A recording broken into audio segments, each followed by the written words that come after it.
बेटी एक बार चल के लड़के को देख तो लो। मेरा दावा है कि लड़का तुम्हें बहुत पसंद आएगा। बाला बहुत अच्छा लड़का है। हाँ हाँ बेटी, हम लोग तुम्हारे दुश्मन तो नहीं है। किसी अच्छे लड़के से ही तुम्हारी शादी करवाएंगे ना। आखिर तू हमारी इकलौती बेटी है। अच्छा ठीक है माँ, अब ज्यादा भावुकतापूर्ण शब्दों का इस्तेमाल ना करो। मैं चलने के लिए तैयार हूँ। चलो फिर, बिना देर के हम सब चलते हैं। सभी बाला के घर पहुँचते हैं। अरे क्या बात है बहन जी, अभी तक आपका बेटा नहीं आया? जी बस आता ही होगा। तभी वहाँ बाला आता है।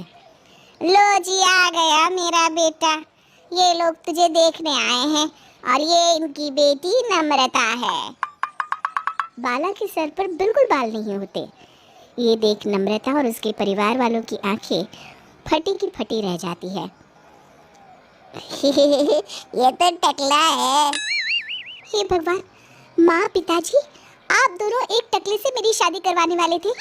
अरे ये तो पूरा उजड़ा चमन है। देखो बेटी, इस तरह किसी का मजाक उड़ाना गलत है। किसी के बारे में इस तरह की बातें नहीं करते। बालों का क्या है, वो तो आते जाते रहते हैं। लड़का टकला है तो क्या हुआ, इंजीनियर है, अच्छा खासा कमाता है। आप चुप रहिए जी। इसकी तरफदारी इसलिए कर रहे हैं क्योंकि आपके भी सर पर बाल नहीं है। मैंने तो आपसे शादी कर ली, मगर मैं अपनी बेटी की शादी एक टकले से बिल्कुल नहीं करवाऊंगी। अरे ये क्या, कब से आप लोगों ने टकला टकला लगा रखा है?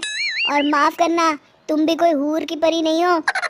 तुम लोग मेरे घर में आकर मेरी ही बेइज्जती कर रहे हो। निकल जाओ यहाँ से।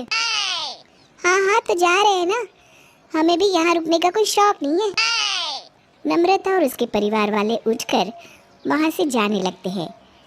तभी नम्रता का छोटा भाई जाते जाते कहता है, टकला, तेरा बाप टकला। और इस तरह बाला का रिश्ता टूट जाता है। फिर एक दिन सड़क के किनारे एक आदमी घूम घूम कर कंधी बेच रहा होता है। कंधी ले लो, कंधी, एक से बढ़िया एक कंघी ले लो, नए जमाने की कंघी ले लो।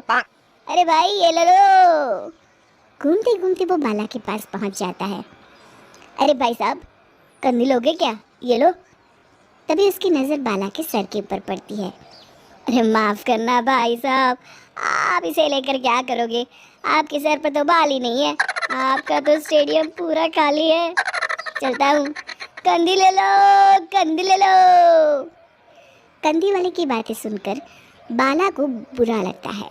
उस समय बाला को ऐसा महसूस होता है कि उसके लिए दुनिया में सबसे कीमती कोई चीज़ अगर है तो वो सिर्फ बाल है। बाला सड़क पर चलते हुए लोगों के बाल बड़े गौर से दिखता है। चलते चलते बाला एक मंदिर के पास पहुंच जाता है। हे भगवान, तुमने ये मेरे साथ क्या किया? थोड़े से बाल अगर मुझे दे देते तो तुम्हारा क्या चला जाता? सारी दुनिया मेरा मजाक उड़ाती है। अरे भैया, आज पहला इंसान देख रहा हूँ जो मंदिर आकर भगवान से अपने लिए बाल मांग रहा है। बेटा, भगवान ने तुम्हें सब कुछ तो दिया है, अच्छी सेहत है, अच्छी नौकरी है, लगता है तुम्हारी तबीयत ठीक नहीं है। घर जाओ, सब ठीक हो जाएगा। बाला वहाँ से चला जाता है। घर पहुंचकर बाला खाना खाता है और अपने कमरे में सोने के लिए चला जाता है। फिर सुबह जब बाला सोकर उठता है तो आईने के सामने अपने आप को देखकर हैरान हो जाता है। बाला के सर पर एकदम घने बाल आ जाते हैं। बाला खुशी से झूम उठता है। अरे ये तो चमत्कार हो गया, मेरे सर पर बाल आ गए। लेकिन ये हुआ कैसे? दोस्तों, अगर आप इस कहानी का दूसरा भाग देखना चाहते हैं तो हमें कमेंट करके ज़रूर बताएं।